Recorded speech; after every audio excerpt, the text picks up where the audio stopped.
Well, hey there. This is Movie Review Mom giving you the inside scoop on filmmaking quality and content. Today, the movie I'm reviewing is called Last the Night.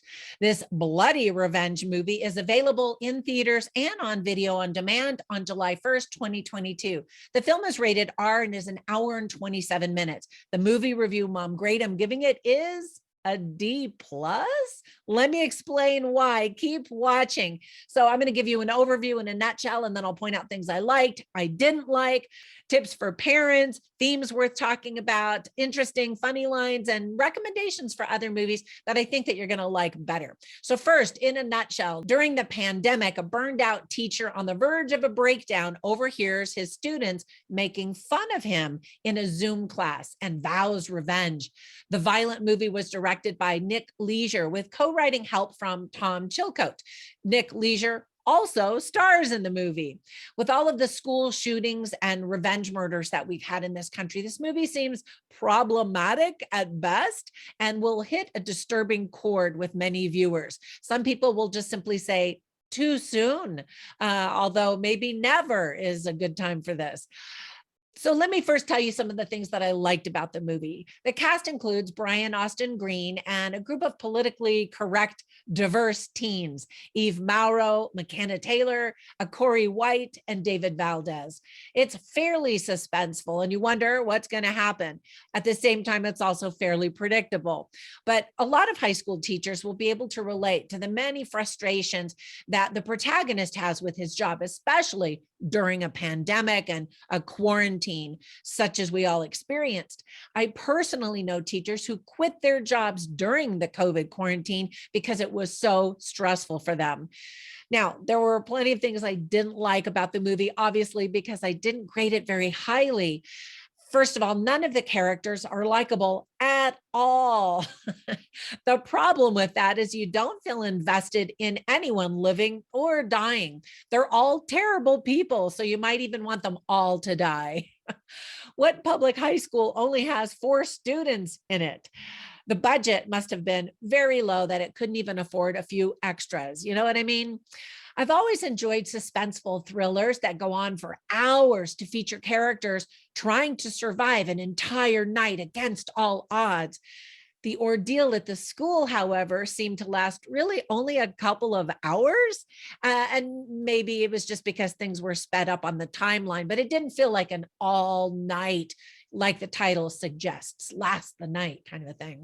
So the main character, the high school teacher, is completely unhinged, flipping from suicidal to psycho and back and forth again. And not that his motivation changes, but certainly where his head is at definitely changes and just seems strange to me.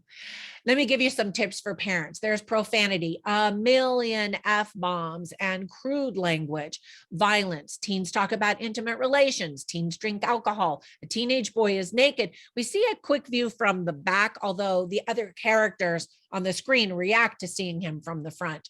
A security guard smokes weed. We see bloody murders. A teen flips the bird a couple of times.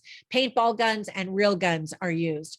So let me give you some of the themes that are worth talking about if you watch this with people: revenge, authority, public education, pandemic, paintball, politics, disrespect to teachers, hubris, and anger. So I always write down funny lines and interesting lines just to kind of give you a flavor for the film, and I put them on my written review at moviereviewmom.com. For funny lines, though, I didn't write down anything. It's a serious drama with a lot of really stupid people, but I did write down some interesting lines. First of all, Miguel, who's played by David Valdez, says, "We're teenagers, we're invincible." And I actually remember thinking that when I was a teenager. I mean, it's the thing. Now, as I'm older, I just feel very vulnerable and always thinking about the end of my life, especially as my parents are aging and not doing very well. And I just realized how fast time flies by and how anything can happen. And so anyway, I thought that that was an interesting line. And then John Dunbar's a character played by Brian Austin Green. He's the teacher, the protagonist. So he's talking to one of the teenagers who says, "Oh, I promise, promise." And he says, a 17-year-old's word is just about as much as a principal's. And I was like, oh, ouch, slam on principles. That's not very good. And then at another point, he says, same character, he says, everyone deserves a second chance. So second chances is a theme, not an overarching theme, though. It's just kind of thrown in there quickly to make it, I guess, seem like there's a really great theme. So let me give you some recommendations for some other movies that I think you might like better. The first one is called Run, Hide, Fight. This is a movie that came out just last year through the Daily Wire, and it takes place at a high school, and there are guns involved and crazy people, and people were pretty impressed with it, especially coming out of a brand new Daily Wire stream of movies that they are now beginning to pump out.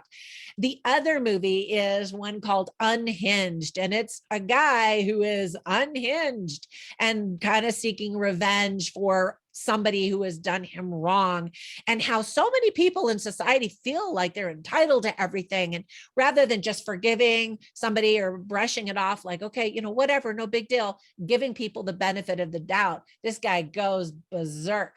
Anyway, it's Russell Crowe, so you might enjoy his performance.